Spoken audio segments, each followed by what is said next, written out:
मैं एक अनाथ आश्रम में काम करती थी। वहाँ मेरी एक लड़की से दोस्ती हो गई। वो मुझसे रोज कहती थी, दीदी आप मेरी जगह पे सो जाइए, मुझे बहुत दर्द होता है। मुझे लगा शायद उसके बिस्तर पसंद नहीं है। मैंने उसका सिर बिस्तर बदला दिया, लेकिन उसने मुझे दूसरे दिन फिर यही बात कही। इस बार मैंने उसकी बात मान ली और मैं उसी जगह पर सो गई। मुझे सोए हुए कुछ ही देर हुई थी कि अचानक कभी कभी हमें आंखें देखी बातों पर यकीन नहीं होता था, क्योंकि आज के दौर में इंसान सिर्फ वही करता है जिससे उसका फायदा हो। बिना उसके फायदे के कोई किसी की मदद भी नहीं करना चाहता। मेरा नाम गीता है। मेरी उम्र इस समय 36 साल की थी। मैं अपने घर में अपनी माँ के साथ रहती थी। हम दोनों एक दूसरे के अलावा इस दुनिया में और कोई सहारा नहीं था। मेरा पति कुछ साल पहले ही देहांत हो चुका था। मेरे पति की मौत के बाद मैं अपनी माँ के घर वापस आ गई थी। बचपन में ही मेरे पिताजी का देहांत हो गया था। तभी से माँ ने मुझे अकेले ही पाला। मेरी शादी के बाद मेरी माँ भी अकेले रहती थी। मैं उनकी इकलौती औलाद थी। मेरी ससुराल में मेरी सास ससुर और एक देवर ही था। मेरा सास ससुर मुझसे कभी मिलने भी आया आया जाया करते थे। मेरे पति के देहांत के बाद मेरे देवर ने मुझसे शादी के लिए कहा, लेकिन मैंने उसे मना कर दिया, क्योंकि मुझे अब शादी करनी ही नहीं थी। मुझे मेरी माँ के साथ रहना था, क्योंकि उन्होंने अपनी पूरी जिंदगी सिर्फ मेरे लिए जी थी। अब मेरा फर्ज था कि मैं उसके लिए कुछ करूं, अपने बुढ़ापे में आराम दूं। मेरी माँ लोगों के कपड़े भी सी कर अपना गुजारा करती थी, लेकिन आज के कल उनकी तबीयत खराब रहने लगी थी। मैंने माँ से कहा कि आप अपने कपड़े सीना बंद कर दीजिए, उसकी तबीयत ठीक नहीं रहती, मैं कोई ना कोई काम देख लूंगी। मैं ज्यादा पढ़ी लिखी तो नहीं थी। मैट्रिक के बाद मेरी माँ ने मेरी शादी कर दी थी, क्योंकि उन्हें मेरी शादी की बहुत फिक्र रहती थी। वो चाहती थी कि मैं अपने जीते जी मेरी शादी कर दे। इसलिए मैट्रिक के बाद मेरी माँ ने मेरे एक अच्छा सा रिश्ता देखकर मेरी शादी कर दी। मुझे किसी कंपनी में जॉब मिलना मुश्किल थी। मैंने अपने पड़ोसियों से कह रखा था कि कोई काम हो तो मुझे बताना। मैं अपने दोस्तों से भी पूछा, अगर मेरे लिए कोई जॉब हो तो प्लीज मुझे बताना। तब उसने मुझे बताया कि एक अनाथ आश्रम में एक औरत की जरूरत है। मैंने उससे पूछा कि वहाँ पर काम क्या करना पड़ेगा। उसने मुझसे कहा कि उसे इस बारे में कुछ नहीं पता, उसे भी किसी ने इस नौकरी के बारे में बताया था, तो उसने सोचा कि वो मुझसे बता दे, शायद मेरी काम बन जाए। फिर वो मुझसे बोली मैं खुद वहाँ चली जाऊँ और बात कर लूँ। मैंने उनसे कहा कि एक एड्रेस दिया और अगले ही दिन मैं अपनी माँ से कहकर अनाथ आश्रम चली गई। जब वहां पहुंची तो मैं एक घर की तरह बना हुआ था। मैं गेट के अंदर गई, वहाँ ग्राउंड में बच्चे खेल रहे थे। वहां पर कुछ बच्चे विकलांग भी थे। वो अंदर घर के अंदर से काफी बड़ा बना हुआ था। उसमें काफी कमरे थे। वहाँ एक छोटा सा कमरा बना हुआ था जहाँ वॉचमैन रहता था। मैंने एक बच्चे से ऑफिस का पता किया तो उसने मुझसे सामने कमरे की तरफ इशारा किया। मैं वहां पर चली गई। अंदर देखा तो वहां पर एक मैडम बैठी थी। मैंने उनसे अंदर आने का पूछा तो उन्होंने मुस्कुरा कर कहा कि आ जाओ। मैंने उनसे बताया मैं नौकरी के लिए आई हूँ। उन्होंने मुझसे मेरा नाम, पढ़ाई के बारे में पूछा तो मैंने उनको सब कुछ बता दिया। उन्होंने मुझसे कहा कि ठीक है, तुम कल से काम पर आ जाना, लेकिन हमारे यहाँ जो लेडीज काम करती हैं उन्हें उन्हें यही पर रोकना पड़ता है, सिर्फ संडे में ही अपने घर जाती है। मुझसे उनकी यह बात सुनकर माँ की ख्याल आया। मैं अपनी माँ को घर पर अकेला कैसे छोड़ सकती हूँ, उनकी तो तबीयत भी ठीक नहीं रहती। मैंने मैडम से कहा क्या कर रुकना जरूरी है, मैंने रोज नहीं आ सकती, तो उन्होंने मुझसे मना कर दिया। कहा कि यहाँ हर समय बच्चों की देखभाल करनी पड़ती है, उनके पास हर समय किसी न किसी का रहना जरूरी होता है। वैसे यहाँ तुम्हारे अलावा 2-3 लड़कियां और हैं, लेकिन उन्होंने भी काम होते हैं। मैंने मैडम से पूछा यहाँ पर मुझे क्या काम करना होगा। मैडम ने कहा तुम्हें रुकना पड़ेगा, क्योंकि बच्चों को खाना खिलाने की और पिलाने की जिम्मेदारी तुम्हारी ही होगी और तुम्हें बच्चों का ख्याल रखना होगा, उसके अलावा और कोई काम नहीं। मैंने उनसे और कुछ बातें और वहां से उड़कर अपने घर आ गई। मुझे वहां रुकने पर कोई एतराज नहीं था, लेकिन अपनी माँ का फिक्र थी। मैं उन्हें अकेला नहीं छोड़ सकती थी। जब मैं घर आई तो माँ ने मुझसे पूछा क्या हुआ, तुम नौकरी के लिए गई थी ना, नौकरी मिली या नहीं। मैंने माँ को सब कुछ बता दिया। माँ ने कहा अगर तुम्हें नौकरी पसंद आई है और पैसे भी सही मिल रहे हैं तो तुम ये नौकरी कर लो, मेरी फिक्र मत करो, मैं अकेले रह लूंगी। मैंने उनसे कहा कि आपके लिए खाना कौन बनाएगा, मुझे वहाँ 24 घंटे रहना होगा। माँ ने कहा तो फिक्र मत करो, मैं अपने लिए खाना खुद बना लूंगी। वैसे भी मैं सारा दिन खाली ही तो रहती हूँ, तुम्हें मेरा सिलाई का काम भी छुड़वा दिया है, क्या मैं अपने लिए खाना भी नहीं बना सकती। मैंने कहा ठीक है, पर आप अपना बहुत ख्याल रखना और दवाई भी समय से लेती रहना। मैं अपने कमरे में आई और मैंने अपनी अलमारी से कुछ कपड़े निकाल कर मैं बैग में रख लिया और कुछ जरूरत का सामान भी रख लिया। अगले दिन मैं अपनी माँ से मिली और अनाथ आश्रम के लिए निकल गई। मैं वहां जाकर मैडम से मिली। मैडम ने मुझे मेरा काम समझा दिया, मुझे मेरा कमरा भी दिखा दिया। मैं अपने कमरे में गई और मैंने अपना सामान और अपने कपड़े वहां पर रखे। उस कमरे में मेरे साथ वही तीनों लड़कियां भी रहती थी, लेकिन उस समय कमरे में कोई नहीं था। मैंने थोड़ा सा आराम किया, फिर मैं बाहर आ गई। बाहर मुझे वो लड़कियां मिली जो यहाँ पर काम करती थी। वो तीनों लड़कियां ही थी। उनमें से एक का नाम सलोनी था और दूसरे का नाम टीना था। पहले मैं उनसे मिली और अपने बारे में बताया। उन्होंने भी मुझे अपने बारे में बताया। हम बच्चों के साथ खेलने लगे। दोपहर के खाने का समय हो गया। एक कमरा था जिसमें बच्चे खाना खाया करते थे। हम उस कमरे में बच्चों को लेकर गए और बच्चों को खाना खिलाया। वहां पर एक चाची खाना बनाने के लिए आती थी और खाना बनाकर चली जाती थी। दोनों टाइम खाना की जिम्मेदारी थी। बच्चों को पढ़ाने की जिम्मेदारी सलोनी और टीना को थी और बच्चों को खाना पीना का ध्यान रखती थी। मेरा यहाँ पर अच्छा समय गुजर रहा था। बच्चे का सारा दिन खेल में मगन रहते और साथ में पढ़ाई भी करते थे, लेकिन बच्चों को पढ़ाने के लिए थोड़ी सी सीट लगाना पड़ती थी। मैंने यहाँ पर सबसे अच्छी दोस्ती हो गई थी। यहाँ रहकर मैंने एक बात नोटिस की थी, यहाँ रोज कोई ना कोई बच्चा अडॉप्ट होता था। हर रोज कोई ना कोई फैमिली किसी बच्चे को लेकर लेने के लिए आती थी और मैडम उनको बच्चा भी दे देती थी। सिर्फ बच्चे अडॉप्ट ही नहीं होते थे, यहाँ बच्चे आते भी थे, बहुत ज्यादा थे। कुछ लोग जो अनाथ बच्चों को यहाँ लेकर आते थे ताकि उनकी अच्छे से देखभाल हो सके। आंटी बच्चों का बहुत अच्छे से ख्याल रखती थी। उनकी वजह से बच्चों को रहने के लिए छत मिल रही थी और यहाँ मैडम बच्चों को हर चीज की सहूलियत देती थी। मैडम बहुत अच्छी थी, आदत की थी। उन्होंने दिनों का एक छोटी सी बच्ची जो 14 साल की थी, उसका एक हाथ खराब था, जो सब जब से यहाँ पर आई थी बहुत डरी सहमी रहती थी, किसी से कोई बात भी नहीं करती थी, वो खाना भी ठीक से नहीं खाती थी। एक दिन मैंने उससे अपने हाथ से खाना खिलाया और उससे पूछा कि वो किसी से बात क्यों नहीं करती। वो मेरी बात पर कोई जवाब नहीं देती थी। मैं उसे रोज बात करने की कोशिश करती थी, मुझसे थोड़ी थोड़ी बात करने लगी थी। अब वो अक्सर मेरे साथ ही रहती थी। वैसे तो मैं सारे ही बच्चों के साथ प्यार करते रहती थी। मैं जानती थी कि बच्चों का दिल बहुत कमजोर होते हैं, छोटी छोटी बात को अपने दिल से लगा लेते हैं। अब उस लड़की के साथ मेरी अच्छी दोस्ती हो गई थी। एक दिन वो लड़की बहुत घबराई हुई मेरे पास में कहने लगी कि दीदी आप मेरी जगह सो जाया करिए, मुझे सोने में बाद बहुत दर्द होता है। मैंने उससे पूछा तुम्हें अपनी जगह पर क्यों परेशानी है। उसने मुझसे कोई जवाब नहीं दिया, मुझसे यही कहती कि दीदी आप मेरी जगह पर सो जाया करें, मुझे बहुत दर्द होता है। मैंने कहा ठीक है, तुम फिक्र मत करो, मैं कुछ करती हूँ। मैंने सोचा शायद कोई बच्चा होगा जो उसे रोजाना परेशान करता होगा, उसे इसलिए उसकी जगह बदलने के लिए को कह रही है। मैंने भी बात कहकर उसकी जगह बदलवा दी और बच्चों के साथ रहकर बैठ गई। हमारा कमरा बच्चों के कमरों से बहुत दूर था और अनाथ आश्रम में 50-50 के करीब बच्चे थे, इसलिए यहाँ का लड़कियों का कमरा अलग था और लड़कों के कमरे अलग थे। मैडम हर चीज का खुद ख्याल रखती थी और बच्चों के लिए हर तरीके की सहूलियत थी। हम लोगों ने रात का खाना खाया और हमारे कमरे में जाकर सो गए। अगले दिन जब मैं उठी तो रोज की तरह अपने कामों में लग गई। जब दोपहर का खाना खाने का समय हुआ तो आलिया के पास गई। उसने मुझसे जाकर पूछा तो उसे अच्छे से नींद आई होगी। अब तो मैंने तुम्हारी जगह भी बदलवा दी, लेकिन वो काफी बाकी दिनों की तरह आज भी उदास थी। उसने मुझसे अभी भी वही बात कही कि दीदी आप मेरी जगह सो जाया करें, मुझे बहुत दर्द होता। मैंने उससे पूछा अब कैसा दर्द। आप अभी मैं तुम्हें किसी बच्चे से नहीं परेशान किया। इसलिए मैडम मेरे पास आ गए। उसने मुझे कोई जवाब नहीं दिया और वो अपने कमरे में चली गई। अब जब भी आलिया मुझसे मिलती मुझसे यही बात कहती, लेकिन मैं उसकी बात को टाल देती। मुझे लगा शायद वो यहीं रहना नहीं चाहती, इसलिए वो मुझसे ये बात कहती, लेकिन मैं ये भी सोचने थी कि उसे ये क्या परेशानी हो सकती है। हाँ तो सब बच्चे बहुत खुश रहते हैं। फिर मैंने सोचा क्यों ना आज मैं आलिया के बिस्तर पर सोकर देखूं, सब पता चल जाएगा वो झूठ बोलती है या फिर सच। आज जब हम लोगों ने रात का खाना खा के उसके बाद मैं आलिया के पास गई। मैंने आलिया को अपने कमरे में अपने बेड पर सुला दिया और मैं उसकी जगह लेटकर सो गई। थोड़ी देर बाद ही मुझे नींद आ गई। मुझे सोए हुए कुछ ही देर हुई थी कि मुझे ऐसा लगा कि किसी ने मेरे पैरों को छुआ हो। मैंने अपने पैर चादर के अंदर कर लिए।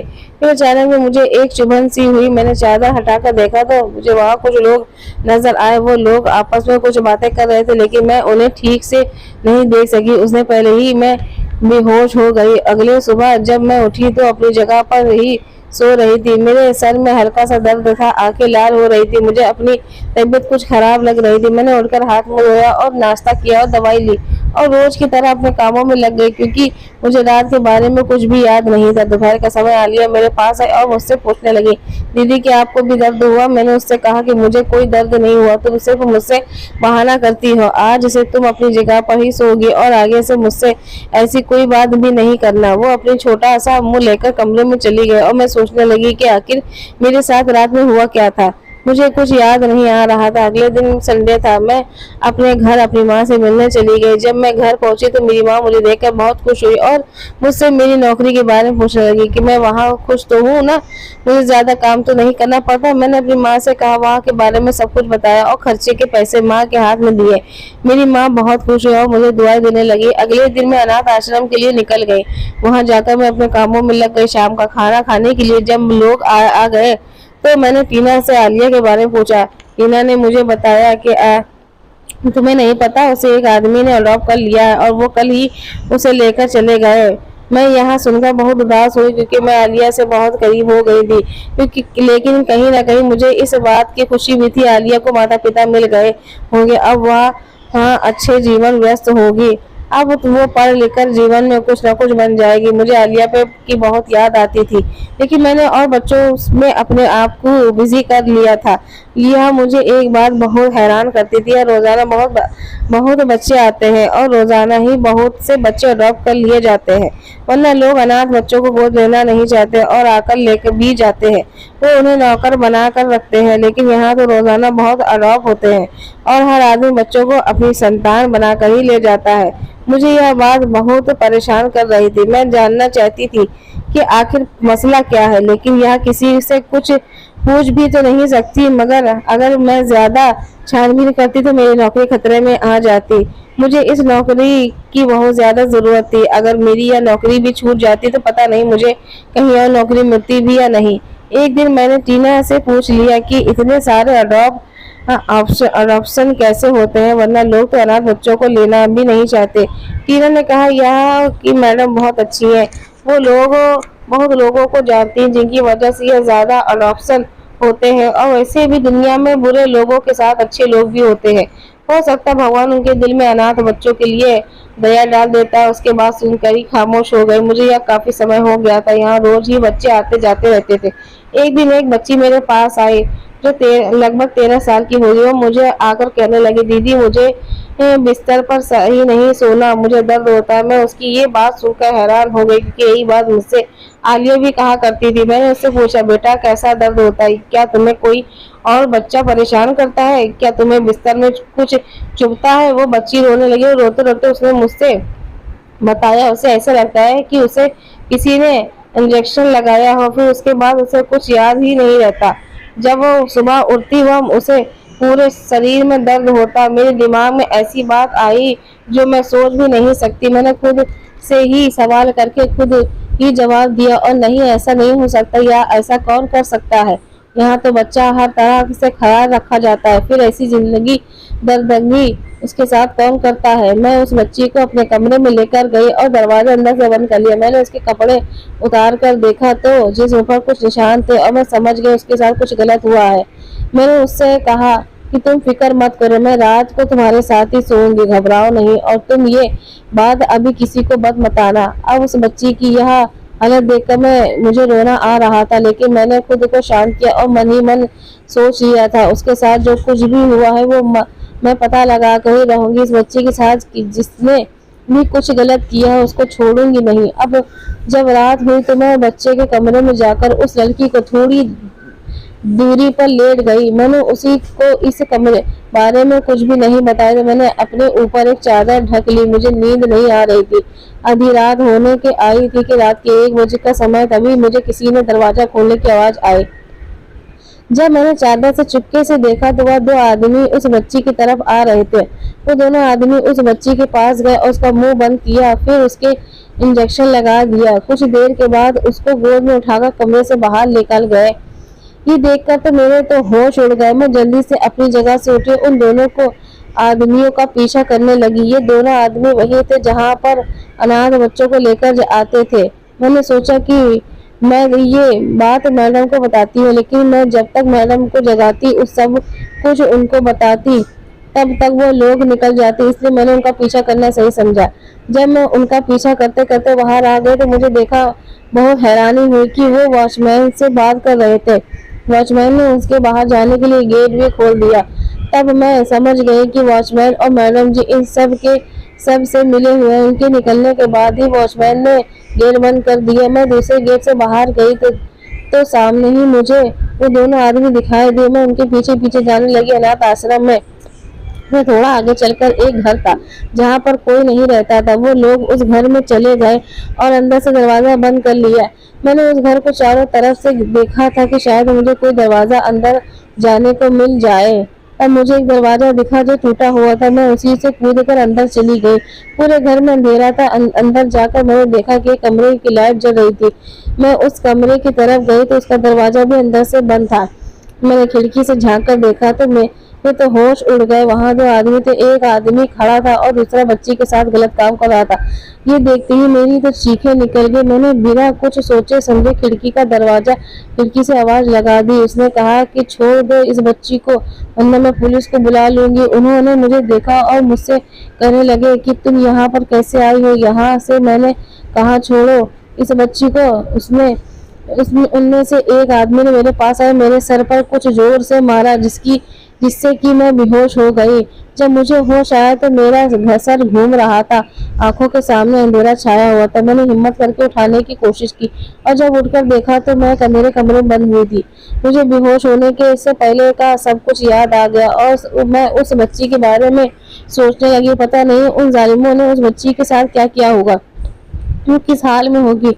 इन सब में मैडम और चौकीदार भी मिले हुए थे। मैंने हाथ पैर बांधे हुए थे। मैंने खोलने की कोशिश की लेकिन मेरी कोशिश बेकार रही। थोड़ी देर बाद एक आदमी अंदर आया, मेरे लिए खाना लेकर आया था। मैंने उससे कहा कि मुझे छोड़ दो, मैं किसी को भी नहीं बताऊंगी। ये तो हंसने लगा और मुझसे बोला क्या हुआ, पहले तो बड़ा उछल रही थी, निकल गई सारी अकल, पहले तो बहुत बोल रही थी। मैं उसकी बात सुनकर रोने लगी। इस वक्त मैं उसका कुछ भी नहीं बिगाड़ सकती थी क्योंकि मेरे हाथ पैर बंधे हुए थे। और वो बहुत खतरनाक और जालिम लोग थे, मेरे साथ कुछ भी कर सकते थे। उस आदमी ने मुझसे कहा ये लो तो खाना खा लो, रोने के लिए भी तो ताकत चाहिए होती है। फिर उन्होंने मेरे हाथ खोले और खाने की थाली मेरे हाथ में देकर वहां से चले गए। मैंने उस खाने को हाथ में नहीं लगाया क्योंकि हो सकता है कि उन्होंने उस खाने में जहर मिलाया हो ताकि वो मुझे रास्ते से हटा सके। अब मैं उसकी सारी हकीकत जान चुकी थी। वो लोग मेरे साथ कुछ न कुछ जरूर करते। अचानक मुझे आलिया की याद आ गई। अब मुझे उसके दर्द का एहसास हो रहा था और मैं समझ गई थी कि वह मुझसे क्या कहती थी कि रात में उसे दर्द होता था। बेचारी मासूम बच्ची, एक तो लवारिस, ऊपर से उसके साथ इतना गलत हुआ। भगवान ही ने कभी माफ नहीं करेगा।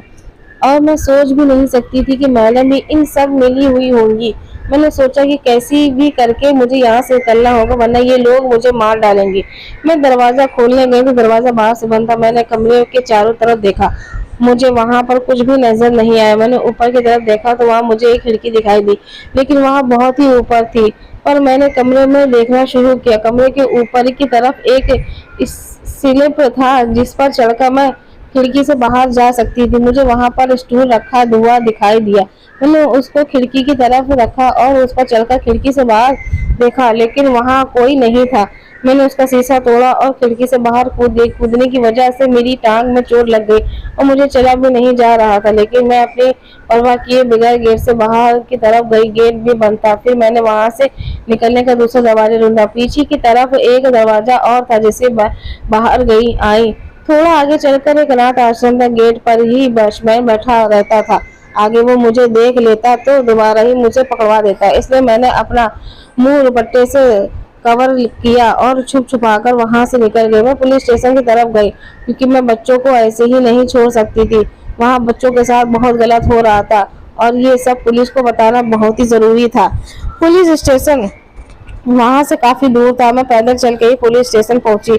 मुझे वहां पर आधा घंटा इंतजार करना पड़ा। वहां बहुत सारे लोग बैठे थे और मुझे डर लगा था क्योंकि वहां सारे के सारे मुजरिम ही थे। मैंने इंस्पेक्टर की सारी बात बताई। इंस्पेक्टर ने कहा कि क्या तुम्हारे पास इन सब का कोई सबूत है? मैंने कहा हाँ जी नहीं, इसके मेरे पास कोई सबूत नहीं। लेकिन उन्होंने कहा तो फिर हम तुम्हारी बात कैसे मान ले?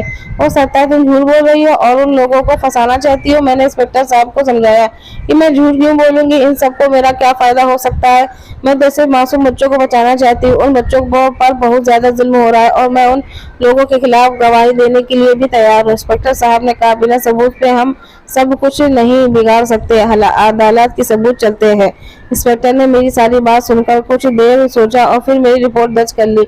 और फिर उन्होंने मुझसे कहा कि वो लोग तुम्हें नुकसान पहुंचा सकते हैं, तुम अपना ध्यान रखना। मैं वहां से अपने घर गई। मैंने अपना सामान लिया और अपनी माँ को भी सामान लिया और माँ के साथ वहां से निकल गई, क्योंकि हो सकता है कि वो लोग मेरे घर पहुंच जाते। मैं अपनी एक दोस्त के घर चली गई। मेरी माँ ने मुझसे पूछा क्या हुआ बेटा, तुम इस हालत में और इतनी जल्दी से हमारे साथ क्या हुआ?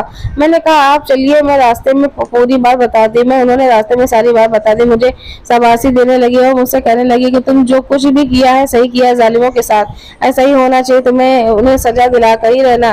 कुछ दिनों बाद पुलिस वहाँ पर भेज बदल कर गई। उन्होंने मैडम की बात, उन्हें बच्ची चाहिए और वो उस बच्ची को विदेश ले जाकर बेच देंगे, जिसके लिए वो महंगी रकम देने को तैयार। मैडम ने बच्ची को देने में हामी भर दी और बात करते करते उसी समय वहाँ कहाँ से आपको और बच्ची चाहिए और हो तो भी मिल जाएगी आपको, हमारे यहाँ बच्ची से हर तरीके का काम करवा लेते हैं।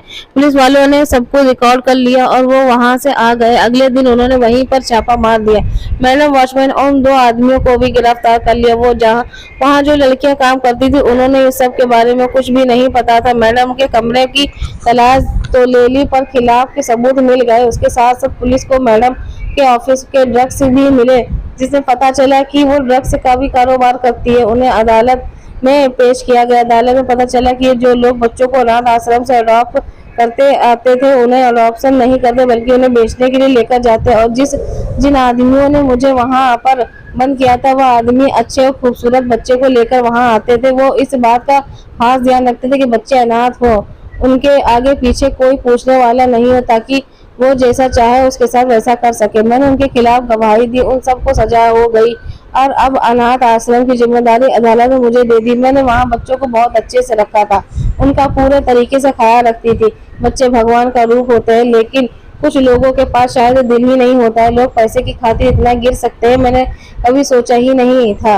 अब वहाँ बच्चे बहुत खुश रहते थे। कोई बच्चों को अडॉप्ट करने के लिए भी आता तो मैं उनकी सारी इंफॉर्मेशन निकालती, बाद में किसी बच्चे को देती, क्योंकि मैं नहीं चाहती थी कि कोई भी किसी बच्चे के साथ कुछ गलत करे। मुझे अक्सर आलिया की याद आती थी। मैं सोचती थी कि काश मैंने आलिया की बात पर यकीन किया होता तो मैंने तभी जालिमों को पकड़वा दिया होता और आज आलिया भी हमारे साथ होती। अब तो पता नहीं कहाँ पर होगी और किस हाल में होगी। मैं भगवान से उसके लिए दुआई कर सकती हूँ कि वहाँ जहाँ भी हो ठीक हो। दोस्तों, उम्मीद करती हूँ आपको हमारी कहानी पसंद आई होगी।